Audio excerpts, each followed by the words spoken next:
Hi, everyone, and welcome to Ask the Horse Live. I'm your host, Michelle Anderson, Digital Managing Editor of The Horse. Tonight, we're talking about treating equine lameness with biologics, and the event is sponsored by Zoetis. Regenerative medicine is giving us new options for managing joint disease and other injuries in horses. But as owners, I know we have a lot of questions. To answer those questions, we're joined tonight by Dr. Bill King, who's a consultant for Zoetis. Dr. King has 15 years of experience in regenerative medicine in human and animal health. Also on our panel is Dr. Weston Warnock, a board-certified surgeon with Brazos Valley Equine Hospital in Texas. Welcome to you both. Thank you for having me this evening. Thank you. Thank you for having us. I'm going to start with Dr. King. You're a bioengineer with experience in product development in humans as well as horses. Can you tell us how your work evolved into the veterinary space? Sure, that's a great first question to start with. I was working for a human orthopedic company called Biomet, and we were developing regenerative medicine devices for human medicine. And we were looking at ways to show that they were safe and worked well before trying in the first human patients. And we thought one of the best ways that could be done was potentially with animals who had naturally occurring diseases, naturally occurring versions of human diseases, like arthritis in horses. And so we started testing some of the devices we were working on in horses and dogs with osteoarthritis or lameness. And the results of those studies were so good. They were safe, and they worked really well at improving the horses and dogs' pain and improving their function, that we started a division at Biomet that was focused on animal health, which was eventually spun out to be focused just exclusively on animal health at Owl Manor, where we continue to do both laboratory and clinical research with these regenerative medicine devices. And then we had good success there. And then really Zoetis came in and partnered with Owl Manor to really take things to the next level. And they're continuing on with that great research to help us better understand how and when to use regenerative medicine in horses. And Dr. Warnock, you're a surgeon. Can you tell us about your experience and interest in the sports medicine side and in using biologic to treat your patients? Sure, absolutely. Just being an equine surgeon, a lot of the surgery that I do is of an orthopedic nature. Just with a lot of horses having a job and being performance horses, that they lend themselves to a variety of different injuries. Even non-performance horses, with just being horses, like to develop orthopedic musculoskeletal injuries, and so I chiefly use orthobiologics in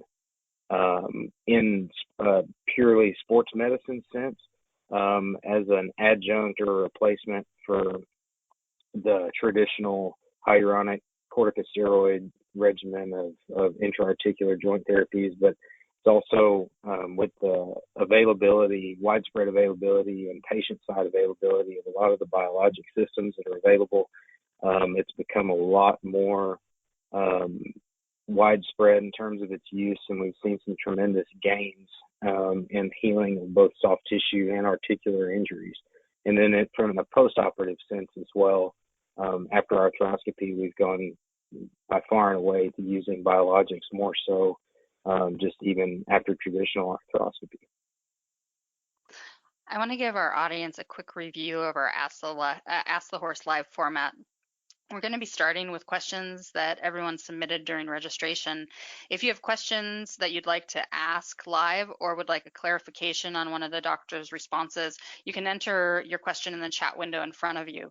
We're going to do our best to get to as many of your questions as possible. If you're listening to our archive or podcast and are interested in joining us live during our events to get your questions answered, register to receive our announcements at thehorse.com or visit us at thehorse.com/askthehorse live. And so with that, we're going to jump into the questions. The first one is for Dr. Warnock. We hear terms tossed around a lot, like regenerative medicine, biologics, stem cells. Do these all mean the same thing, or is there a correct term that we should all be using? that's an excellent question, and it's one that's sometimes very difficult to answer. But those terms do get thrown around and used as blanket terms. Regenerative medicine, generally, as most of us use it, refers to a field of essentially the use of biologics to treat disease, and so use of a medical outlook to try to regenerate tissue in the most grammatical sense of the word. Biologics are really tissue-derived, tissue or blood-derived products, which encompass stem cells, but are different than stem cells. Stem cells, a lot of the products that we use, the regenerative products or biologics that we use, get mislabeled as true stem cells. Stem cells are cells that are impressionable, and so from a clinical standpoint, the only way that we really get to the point of use of stem cells is if you culture expand tissue in a laboratory sense to grow a pure culture of stem cells. And so a lot of the patient side systems that are labeled or referred to as stem cell therapies are actually not. So they're actually very different things, and very confusing. Okay. So for our conversation tonight, is biologics a word that we can use to encompass everything? I feel like we need a Venn diagram. Yeah, absolutely. You do. You do need a Venn diagram. Yeah. So yeah, orthobiologics, biologics, or regenerative agents, I think, is very appropriate to talk about everything that we'd refer to tonight. Okay, great. Dr. King, our next question is for you. You have 15 plus years doing research in this space. How long have biologics been available in general, and how long have we been using them in horses? So the orthobiologics that we're familiar with today, like Dr. Warnock just mentioned, stem cells, or there are devices that process horses' blood to make like platelet-rich plasma. Or we'll talk about some of these questions, I'm sure, as they come along. They've been around in equine medicine now for 15 or 20 years with increasing use and frequency. There's been some recent publications about how often different equine veterinarians are choosing them and seeing different use. And with that has come an evolving understanding of how they work. And I think that over time we're developing better, more targeted systems to deliver the right healing factors to horses at the right time. And then, Dr. Warnock, my next question is just to help our audience understand what the process is for having a biologic treatment for their horse. So if I brought my horse to you and she's having some issues and we want to do her hocks with a biologic, what can I expect as the horse owner during that process? Sure. Yeah, that's a great question. So in terms of the visit, what you can expect is the majority of those, just to use as an example, the pro-stride, we would draw blood and process using sterile technique and process that blood sample in-house to develop the pro-stride sample and then inject it intra-articularly. So really the process, aside from the processing step and the blood harvest step, is no different than a typical joint injection. The administration of the regenerative therapy is identical to what you would normally expect with your typical corticosteroid or HA and corticosteroid joint injections. After the fact, I think you can expect a very similar result in terms of time frame after an injection. The only thing that I typically recommend is a little longer period of rest after an intra-articular injection using a regenerative agent It seems that some horses need a little longer. This is just my experience. That some horses need a little longer to respond, to see a clinical benefit, even though that clinical benefit may be longer lasting. And so it's not the typical 12 to 14 day turnaround with a corticosteroid injection. But in terms of the process of what you'll see in the hospital standing by the horse is almost identical to your traditional joint injection. And Dr. Warnock, you mentioned rest time. So are we talking about stall rest or just rest from work? Yeah, just rest from work. Everybody's is very individual in terms of their post-injection recommendations for your routine intra-articular injections for management of arthritis. And so my typical recommendation is in a stall for 24 hours, as long as there's no contraindication to turning the horse out, like a soft tissue component or any other major concern that we have. This is all very relative to the individual patient, but then rest for a week, and then a slow reintroduction to exercise. I know that some of my colleagues are a lot more conservative in return to work, but as a typical just blanket statement, I think you can expect a response, at least from that particular system that we're referring to, within 14 to 21 days. So, and usually by 2 weeks, we have the horse back in work. My next question is for Dr. King, and my console is telling me that he's actually not online. Dr. King, are you still there? I'm here. Can you hear me? Oh, good. I'm glad you're there. My computer is wrong because it's telling me you've disappeared. Our next question is for you, and that's from Barbara in Vermont, and she wants to know, how do biologics work in the horse's system? So the kind of biologics that are very commonly used today are like the blood processing devices that Dr. Warnock referred to, where they'll take a small volume of your horse's blood and they'll process it in different devices that isolate different healing factors from your horse's own blood. And those, in the context of osteoarthritis or joint arthritis, are injected into the horse's joint space, so in the fluid-filled sac around the joint.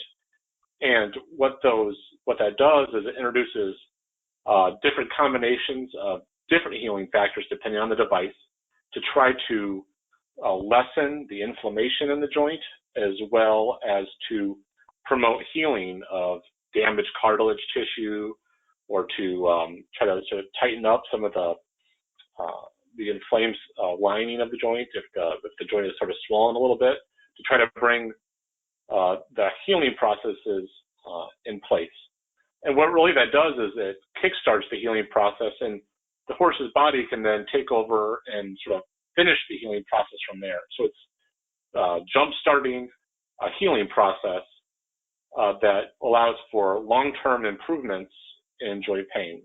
Like Dr. Warnock just said, with like ProStride specifically, we see improvements that happen over the course of weeks, and then to the maximum improvement, and then they have long improved function over the course of 9 to 12 months is very typical with ProStride. So it takes a little longer to develop because we're kickstarting the healing process, but then we have longer periods of time typically where a horse does quite well.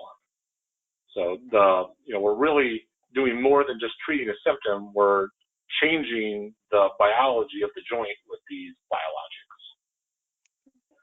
And Dr. King, so you mentioned 12 months. So and Dr. Warnock, you can correct me if I'm wrong, but when I've done steroid joint injections on my horses, I've expected them to last maybe 6 months, maybe a little bit longer than that. So are we doing these injections less frequently than we are the steroid injections?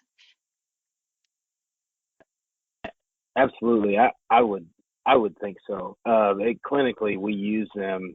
The horses that I've had made the switch, if you will, from routine injections with corticosteroids to a regenerative type injection, especially Prostride is just the most common one that I reach for.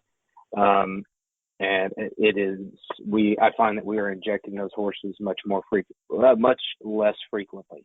And so my experience has been absolutely, you can expect a prolonged effect, with a little bit of wiggle room for individual case variation and severity of the disease. And Dr. Warnock, we have a question from Vicky in Oklahoma, and she wanted to know if stem cells or biologics are being used in equine joints. And we've already alluded to that. We've been talking about joint injections, but she also wanted to know if they are being used in horses' spines for kissing spines, for example. To my knowledge, and not for kissing spines specifically, there are some people that are using intrathecal stem cells for like the cervical stenotic myelopathy.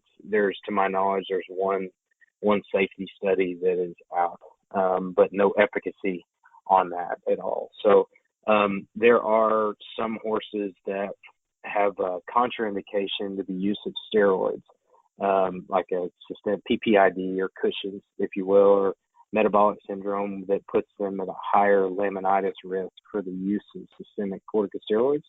And in some of those horses, we have seen or we have used either a regenerative agent, platelet-rich plasma, or Prostride for the medical management of kissing spine. But it's much less frequent. But yes, you can, and some people very frequently do employ those for that disease process as well. And Dr. King, is there any research in other species looking at the spine? And I would mirror Dr. Warnock's experience, but I would say that for these kind of biologics, that there's use for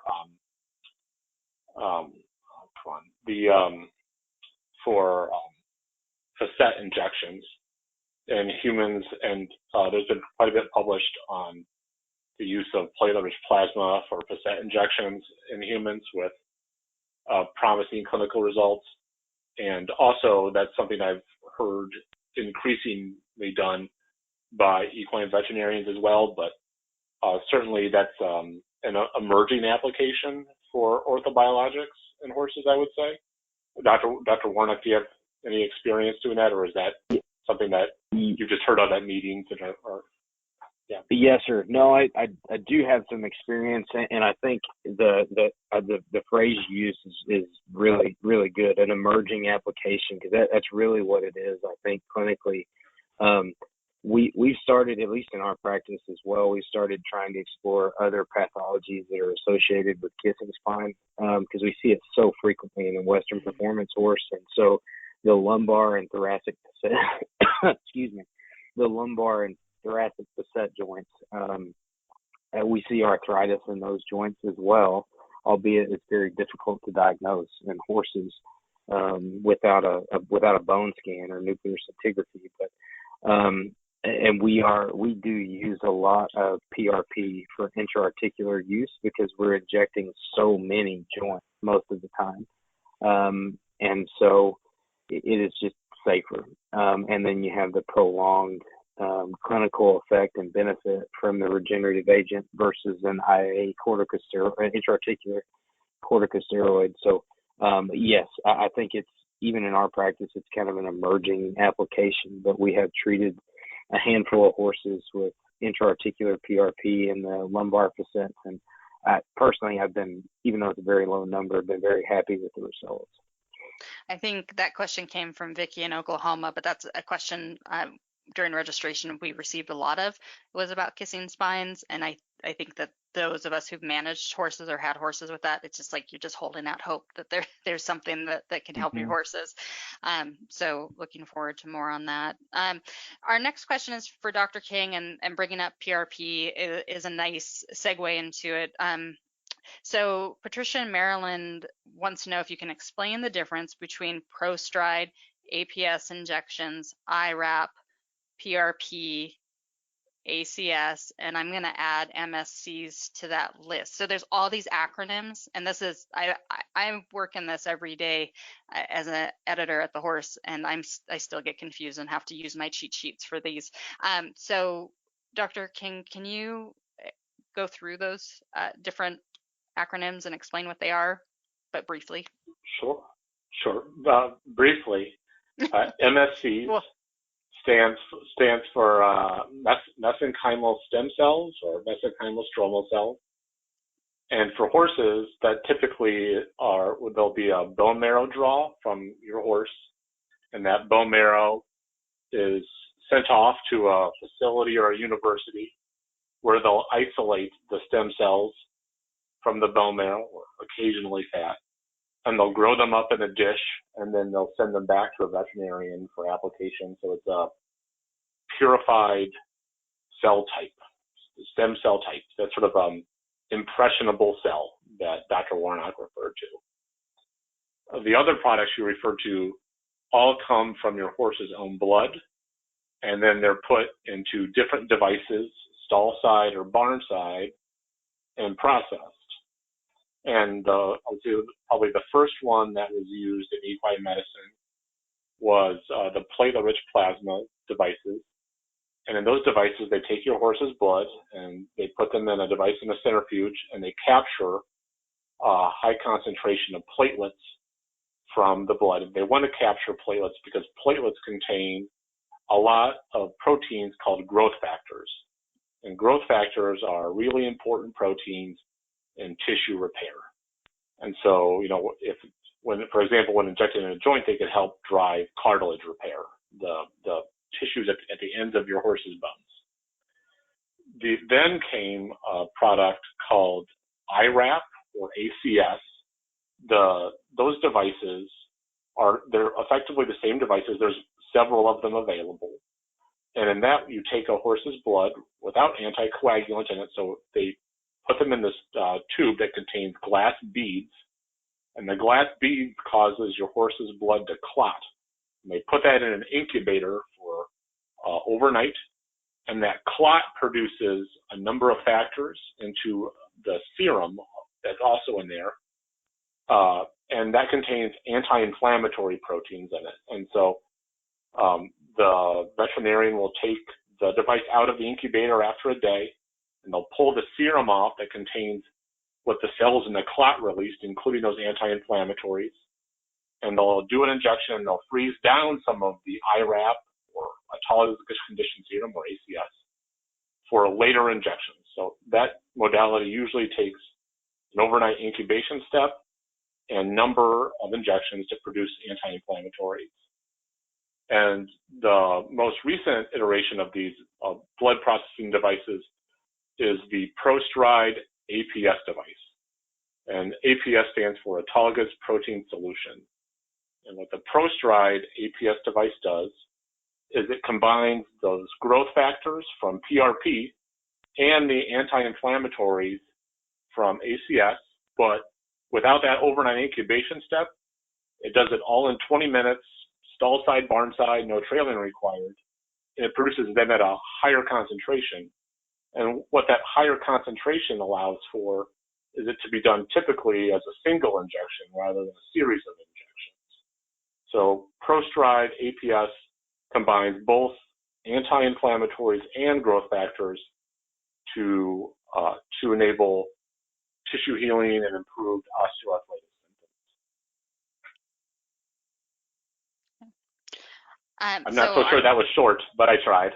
No, but it definitely helps. I think clarify some things for the audience and for the horse owners. Our next question. So we've been talking about joints. Our next question, Dr. King, is from Sarah in Ontario, Canada, and she wants to know if biologics can be used to treat soft tissue like suspensory injuries.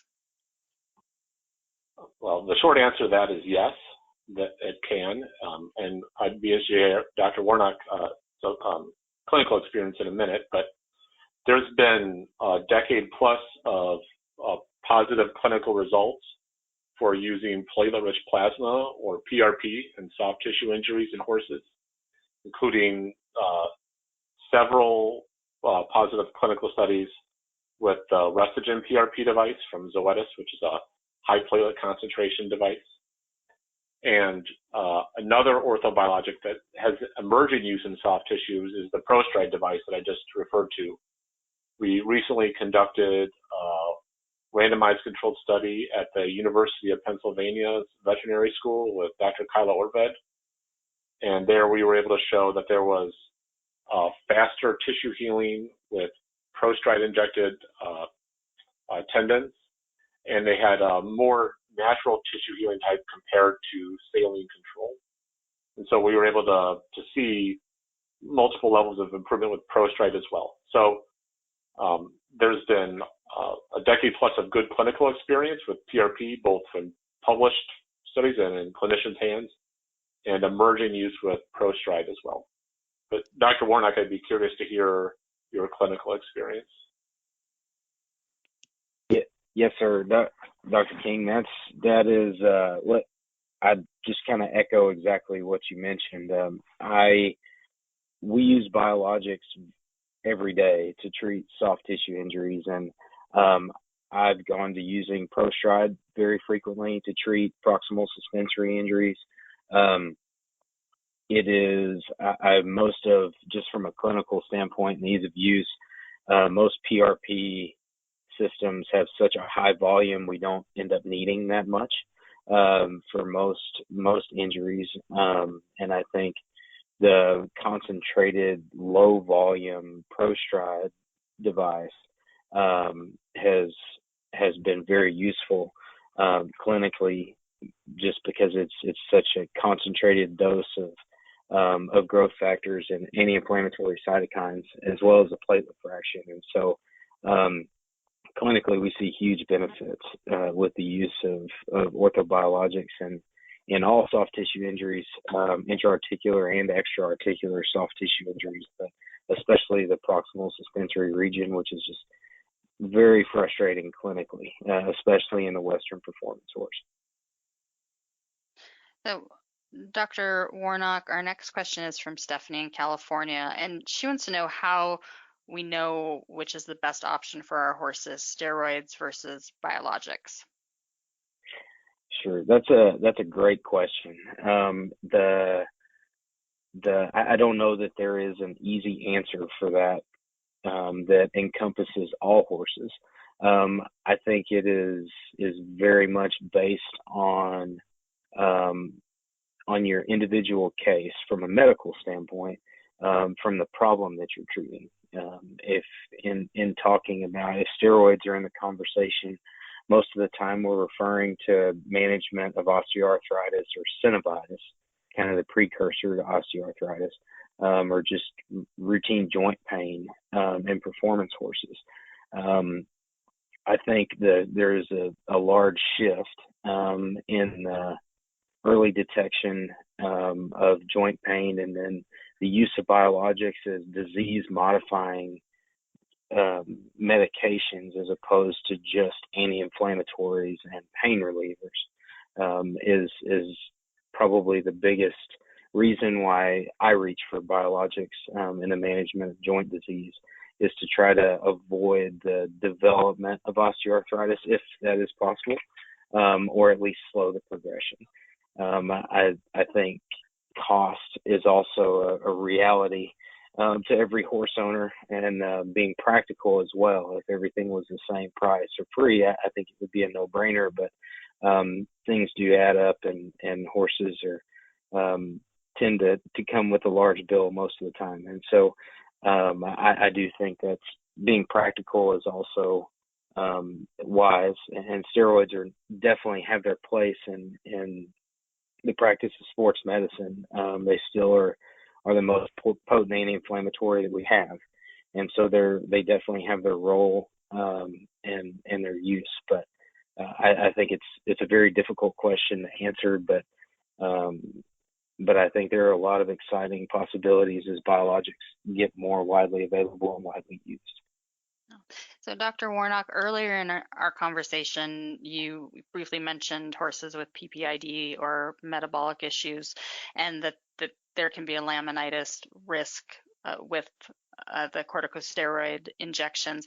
Can you touch on that a little bit? What that is, why that's a risk to these horses, and why the biologics might be a better choice for that performance horse? I'm thinking the 13, 14-year-old round hunter that needs a little bit of joint support, but might be at risk for laminitis. Absolutely, and so that risk is to kind of clarify that as well. The risk of steroid use and joint injections for horses with endocrine disease is a very controversial subject. It is definitely not a direct cause and effect, and the evidence is probably not there that steroids cause laminitis. It's something that is, if you get a room full of veterinarians and would like to start an argument, that's a good topic to bring up. But I do think clinically we try to avoid steroid use, at least in high doses and certain corticosteroids, in horses that have PPID or metabolic problems, because they are just more the presence, their increased risk to laminitis makes all of us very nervous with the use of corticosteroids, especially triamcinolone. And so the biologics, orthobiologics, don't have that risk. It's a null point, regardless of it being a point of contention on whether there is a cause and effect with laminitis and the administration of corticosteroids. It's safer, at least from my standpoint. And so that is the middle-aged hunter or the jumping pony who is kind of laminitis waiting to happen with a crusty neck and fat bones on either side of the tailhead. Those are all warning signs to me, and a lot of my clients have gone to just empirically using biologics if the horse needs management of joint disease, instead of running the risk of, is it safe? Should we encourage endocrine testing anyway for the management of the disease, and dietary management, because that laminitis can definitely happen without the presence of corticosteroids. But I do think it is another avenue for the use of biologics that's been very, very beneficial to some of my patients, that we don't have to run that risk anymore. Well, and so since I jumped down the laminitis rabbit hole, I'm going to ask Dr. King, has there been any investigation, or is there a place for biologics in helping manage laminitis cases once they occur? I've seen publications on that with different attempts of using different stem cell treatments. But, I don't think that there is a gold standard way to address laminitis with a stem cell or biologic treatment yet. Would you agree with that, Dr. Warnock? I think that those are all areas of intense investigation and worthwhile investigation, but I don't think that there's like a definite one yet. Would you agree? I would agree wholeheartedly. Yeah, I think the answer still eludes us. I just want to mention, Linda, in our live audience, I see your question, and I'm going to get to it here in just a bit. But I have our next question, I think, will lead us in the direction of your question. Dr. King, Becky in Texas wants to know if biologics can be used as a preventive rather than as a treatment. There are veterinarians who've used different biologics as sort of a maintenance. So they'll do a series of injections over time. So, for example, if their patient is going to be has a big series of events coming up, other things, they'll certainly go and do that. And they've told me that they've had good clinical results doing so. But I don't think that's an area where there's a definite research paper that I can point to as well for that either. And so I've definitely heard it done. I've had veterinarians report good results to me, but there's not a clinical research paper I could point Becky to either. So it's one of those areas where I think it's worthwhile of investigation. It was an interesting study, but there's not like a definite study to point to on that either. Dr. Warnock, we have a question from Christy in Florida who wants to know if this only works in younger horses 15 or under. If not, what types of injuries or aging issues can it help support? I would say it's definitely not limited to the use in younger horses. I think, older horses with acute soft tissue injuries, chronic soft tissue injuries, those all fall under the same umbrella. Management of arthritis. I think those are probably the two broad categories, at least in clinical practice, that we use it, in which we use these devices, is the acute or chronic soft tissue injury or joint injury, or in the management of chronic arthritis, which by default is very, very often involves older horses. And I clinically, I have not seen a difference with the use of orthobiologics in terms of efficacy in the younger horse crowd versus in the mature horse or even the geriatric horse population. I have some jumpers that are in their early 20s that still get their post-ride injections and do great. And so I definitely would not put an age cap on the use of these devices.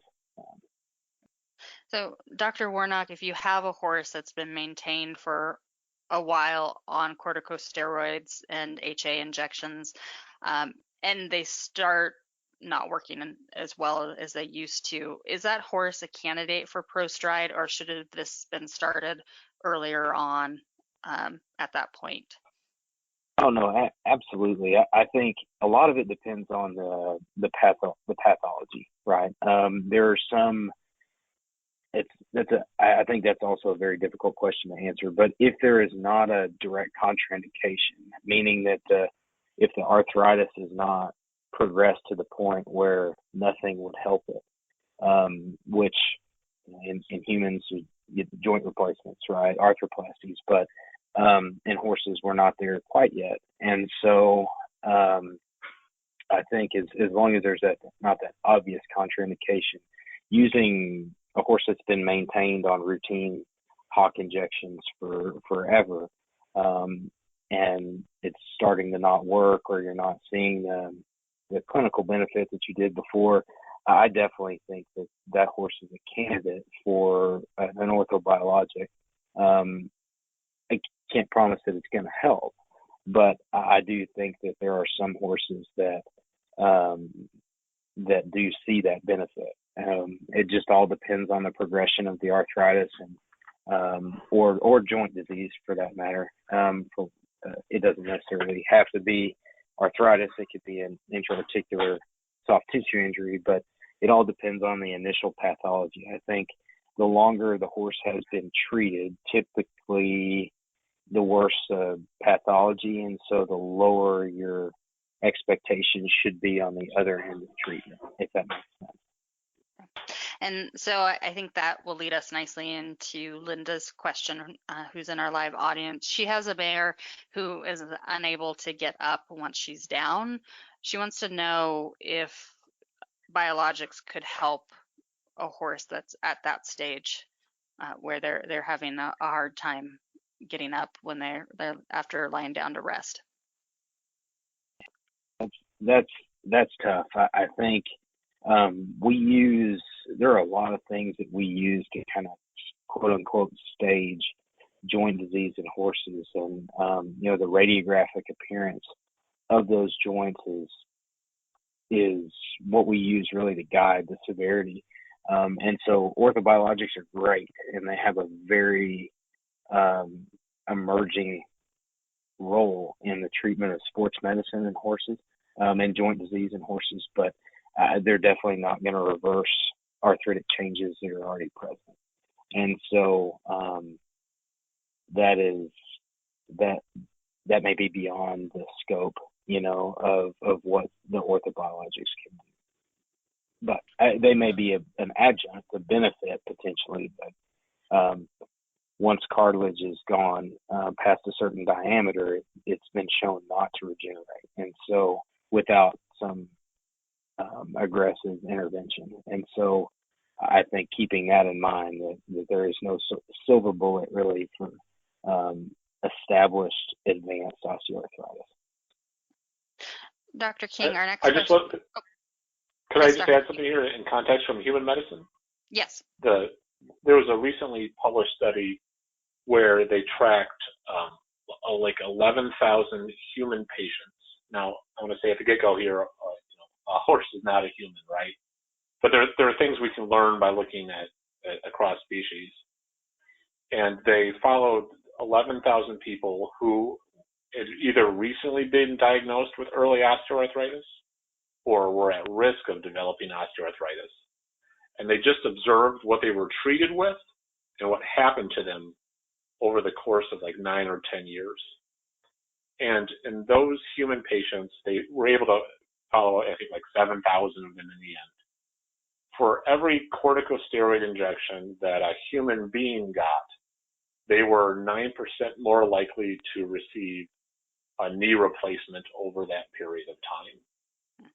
And we've long known that if you put corticosteroids with cartilage in a dish, it's not great for the cartilage in a dish. But there's emerging evidence from human medicine that translates to what clinical outcomes are. And so I think it mirrors what Dr. Warnock just said, where if the horse is maintained for a very long period of time with a long series of corticosteroids, that ultimately results in disease progression to damage cartilage. And we're seeing that now in large human studies. And so I think it motivates the need for using these sort of all-natural biological approaches, using your horse's own blood to help heal itself. Heal is probably maybe a little bit of a strong word here, but to help improve its lameness. So, Dr. King, I think that leads nicely to our next question, which is from Emily in North Carolina, and she wants to know if you've used regenerative medicine on your horse and then you switch to corticosteroids, maybe because of your budget or access. Can you then switch back to regenerative medicine or biologics for your horse? Is that a good idea? Certainly. That's been done many times. There's been white papers published on that where people have gone back and forth between treatments. I think that a lot of it comes down to where that horse is at and what it needs at a period of time. Like Dr. Warnock said, every horse is different. Its injuries, its health are different. What it's doing is different. And because of that, we've seen all different combinations of having corticosteroid and then switching to an orthobiologic or back and forth. Many different combinations of those things. Our next question is for Dr. Warnock, and I'll preface this by saying that our live audience is really interested in uses in navicular. And so our next question is from Linda in Nevada, and she asked if navicular can be successfully treated with biologics, and if so, which biologics in particular. Dr. Warnock, we chatted about that a little bit earlier. What are your experiences in the clinic managing navicular horses with biologics? Yeah, so that's a great question. I think the first thing in talking about the specifics of managing horses with navicular degeneration is trying to elucidate what specific pathology each individual horse is suffering from. So navicular disease used to be a catch-all term, before the advent of advanced imaging in horses. And so now with the advent of CT and MRI, we've been able to, we as a profession have been able to really illustrate specific injuries associated with the horse's foot that block to a palmar digital nerve block, which is kind of the diagnostic criteria for quote unquote caudal heel pain.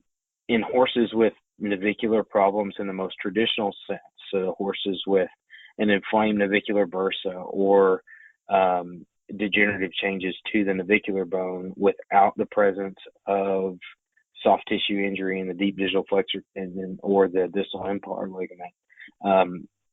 Absolutely. I think I have personally had success treating horses with PRP excuse me, or prostride in the navicular bursa in addition to corrective shoeing and angle changes in those horses and had long lasting benefit equivalent or superior to your traditional HA and steroid injection into the navicular bursa. Even in the presence of diagnosed deep digital flexor tendon injury that's intrabursally located that we opt not to treat surgically with navicular bursoscopy, whether it's for practicality standpoint or financial reasons. Also used the platelet-rich plasma or prostride intrabursally along with some aggressive heel wedge and rest and seen benefit in those horses as well. That's not looking at 10,000 horses, in a statistical setting, but just anecdotally, it definitely seen benefit. There are problems though within the navicular bone itself, like the bone edema-like syndrome that happens. That we see on MRI, that obviously will not be helped by an intrabursal injection. So it really, no matter what you put in there. So it really depends on what specific pathology those horses have, and because it's a lot more complicated than the catch-all term used to be. And so I think for the right case selection, they can really have a very beneficial role. Biologics can have a very beneficial role in the management of those horses. I have a question from our live audience, and I think Dr. Warnock, this one will be for you. Lynn wants to know if there's a difference in joint infection risk between traditional joint injections and orthobiologic injections. That is a good question that I don't know that I have the answer to be honest with you. I am not aware of any data, of any published studies comparing post-injection infection between an orthobiologic and a corticosteroid. They both have local, if I'm not, and Dr. King, maybe you comment on this as well. To my knowledge, they both have a local immunosuppressive effect within the joint or synovial structure that you inject them into. The injection risk with what's been published is very low with intra-articular injection, and there are some specific risk factors and different risk factors depending on what study that you read. Looking at risk factors for post-injection infection, septic arthritis. And so, but to my knowledge, clinically, I have not seen a difference between the use of corticosteroid, post-corticosteroid infections versus post-orthobiologic infections. There's the joint flare concern that we all have. I think that concern is higher, rightfully or not, with the use of orthobiologics versus steroids, but definitely and that's to kind of explain a flare. That's a non-septic synovitis, so a non-infectious joint inflammation after injection generally shows up in the first 24 to 48 hours post-injection. I have just anecdotally seen that more commonly with orthobiologic use versus corticosteroid use, but it is very infrequent and tends to be very mild and very self-limiting. So it generally goes away with some systemic anti-inflammatories and cold hosing of the limb. And by the next day, they're usually better. Very rarely have I had to lavage a joint or do anything that is even resemblant of treatment of the septic joint for anything like that. Dr. King, we have a question from our live audience. Heather is curious if APS would ever be given more than once. Does it depend on osteoarthritis severity? So is this a one and done, or would you be doing it more often? There have been horses and dogs that have been maintained over the course of years with injections of just Prostride APS. So, there'll be an injection and then the horse will have improved symptoms over the course of months. You can't guarantee it every single time, but that 9 to 12 months of improved symptoms is very common. And then they'll get another one after that 9 to 12 months, and then they've been maintained on that for years with good clinical results. I've spoken to many veterinarians where that's their standard of care for arthritis in horses now. So yes. We have a question from Emily in our live audience. Dr. Warnock, this is for you. She has a horse whose hocks are fusing. She's wondering if it would be worth using APS in this case. So it all depends on the amount of joint collapse. And so I think if you have enough joint space left, if the collapse is not widespread, it might be helpful in the management of the pain. But if there is any significant joint collapse in the distal hock joints, I don't think that it's definitely not going to reverse it. And usually that's when we start to consider surgical procedures or medical for that matter, but procedures to encourage fusing of the lower hock joints. In the majority of horses, there is a high percentage of those horses that will go back to athleticism once those joints fuse, although a lot of times we have to go to surgical lengths to get that done. Our next question is for Dr. King. It's from Judy in New York. She wants to know, how long do you give a patient who has had this treatment to show signs of recovery? Is there any chance the treatment won't work? So typically, I think the clinical experience that Dr. Warnock said earlier has been true for veterinarians all over the world, where after injection of Prostride APS, there'll be clinical improvement that develops over the course of a couple of weeks to a month, where they'll see that maximum improvement 4 weeks out. Not that there is an improvement over the first couple of days, but the maximum really develops over the course of a couple of weeks, and then it's maintained for months to come.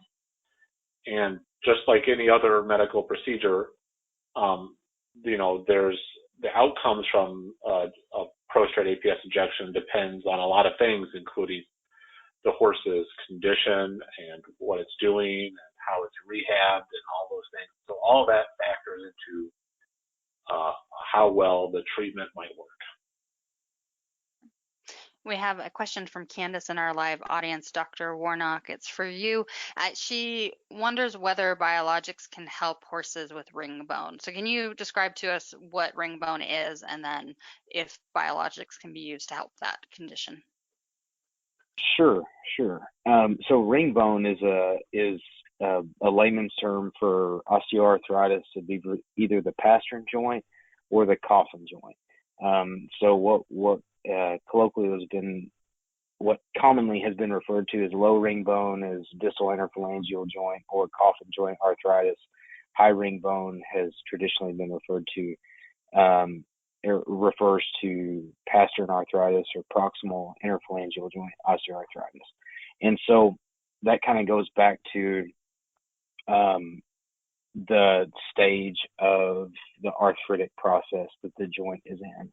In very early cases of ring bone, absolutely, I think orthobiologics have a role in the management of those horses, and potentially, in some cases, if it's early enough, disease-modifying effects that you may not get to the advanced stages of disease that really coin that name. That name comes from, it looks like a ring, literally a ring of bone around the lower limb, and a swelling, firm swelling at or above the cornet band, depending on whether you're talking about the coffin joint or the pastern joint. And so the layman's term really refers to end-stage arthritis. And so, again, I don't know that there's going to be a dramatic reversal of end-stage arthritis, but definitely in the earlier cases, I think it would be a very, very advantageous thing for the horse. And we only have about 2 minutes before we wrap up, but we do have some people in the live audience who would like to know the general price range of these treatments versus corticosteroids. Dr. Warnock, do you have your price list memorized? What differences are the horse owners going to have? Sure. I can tell you what ballpark figures we have. I don't know if this translates to everybody. Really, for ProStride, it is not that much more expensive. I think it really depends on the dose that you use per joint, which from my own personal experience, you generally gauge the dose based on the severity of the arthritis that's present. With that said, in most hyaluronic acid, like for a set of hocks, just to make it easy, for figuring, to inject a set of hocks with the distal intertarsal and tarsometatarsal joints, just the lower hock joints, as you would any routine hock injection or hock osteoarthritis case, using a steroid and hyaluronic acid, you'll probably spend in the neighborhood of $500, between $450 and $550 for those injections, depending on how much hyaluronic acid you use and what type of hyaluronic acid you use. With that said, for ProStride, generally that's about $650 in our practice. So a couple $100 difference, which if it saves you an injection through the year, you've already paid for it. So yeah, in the grand scheme, not that big of a difference. We have run out of time, but before we close, I wanted to ask each of you what you hope the audience's takeaway is from our conversation tonight, because I think we've covered a lot of ground. I know it's been really informative for me as a horse owner I recently had an aging performance horse, a dressage horse who I've lost and who I was managing his joints, and it was heartbreaking at times. Now I have a young horse, and it's hopeful to me to see a future where we can support her in a way that might be a bit more progressive. So that's my takeaway. I'm hoping each of you can share your takeaway, what you hope the audience will take away. Dr. Warnock, do you want to start with you? Sure. I think I would take away that osteoarthritis and sports medicine injuries in horses are very diverse, and each case is individual. And so I think having a good relationship with your veterinarian to come to a consensus together on the best treatment for the horse is ideal, because there's no one treatment that fits all horses in all scenarios, in all walks of life, for sure. And so I think having that horse owner veterinarian team is crucial to coming to the right decision for your horse and your situation. And so and then staying open-minded about the role of orthobiologics in the management of joint disease going forward. Okay. And Dr. King? I would say that there's emerging evidence that's really developed over time that long-term use of corticosteroids might not be the best for the long-term health of your horse's joints, and that considering orthobiologics earlier in the treatment pathway might be better for the long-term care of your horse, so you guys can continue to do the things you love to do together for a long time.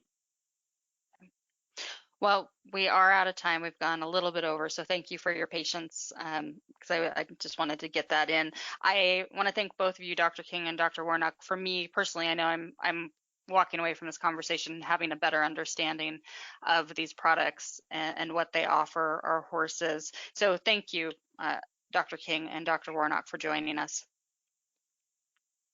Thank you for having me.